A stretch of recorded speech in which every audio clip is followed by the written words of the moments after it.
As Republicans lay out their agenda for a second Trump term, Democrats are still scratching their heads over the loss. And now this, the Harris campaign is $20 million in debt, having spent about $1 billion during the 90-day campaign. DNC Finance Committee member Lindy Li calling the campaign a $1 billion disaster. And I asked her about the reckoning going on now within the party and why she's deciding to speak out. I feel as though I'm one of the only voices speaking out.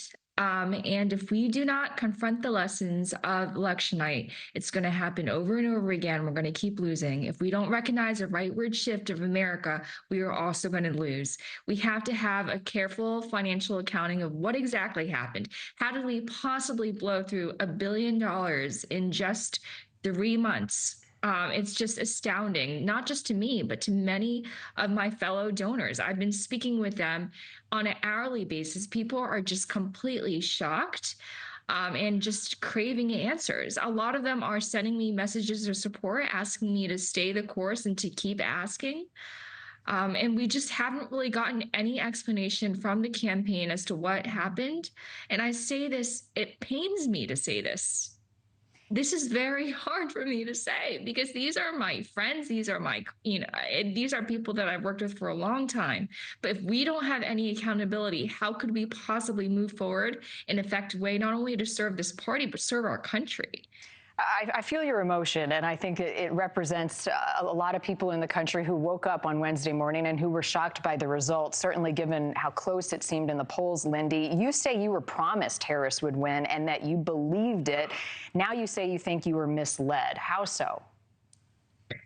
I think I was trying to say the same thing. We were just misled. We were told decisively. And again, contributing to a campaign does not guarantee an outcome. That was not our assumption at all.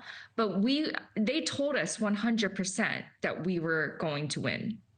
We didn't demand this process. There was no demand of that process. They willingly gave that reassurance. And even on election night, I had someone high up whom I just found out yesterday is leaving. He told me that we were going to win Iowa. This is ruby red Iowa.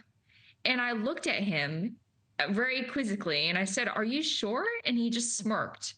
And so, this is just an example of the hubris in the final days of the campaign. And it's just, I wonder what happened to all that money. I'm looking through the financial reports. $1 million went to Harper Productions. That's Oprah. She's saying that she didn't personally benefit, but her company did.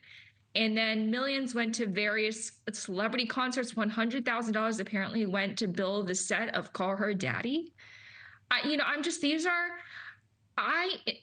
contributed and I fundraised for this campaign because I believed in Vice President Harris's vision of America. And by the way, I just want to say that I'm not blaming her at all. I think she's phenomenal. I truly do. And she's worked tirelessly. I'm talking about the way that her campaign was handled. Well, let me jump in here, Lindy, because I know you're frustrated and you're not blaming Harris, but you do go as far as to suggest that Biden's quick endorsement of Harris was a form of sabotage. I'm relaying what I've heard. I have a lot of friends who work in the White House and who are in Biden's inner circle, and that was their interpretation of his actions. This is, it's just, I understand that he was very frustrated at the way he was just unceremoniously pushed out. I mean, this is someone who has been in public service for 50 years. He was counting on his friends to have his back, and they didn't at the last moment. So I understand it's just extremely difficult. And among his friends, you would think the Obamas, who waited 3 days to endorse Kamala Harris. What do you read into that? Well, I know that they were looking into other candidates prior to Biden's endorsement of Harris. That I just know for sure. They were looking at individuals like Mark Kelly. In particular, I think they really liked him. So almost everyone is caught off guard by Biden's endorsement. I certainly was shocked that Vice President Harris was able to essentially consolidate power in the span of 24 hours. Thank you for watching. Go to newsnationnow.com to find NewsNation on your television provider. And don't forget to click the red subscribe button below to get more of NewsNation's fact-driven, unbiased coverage.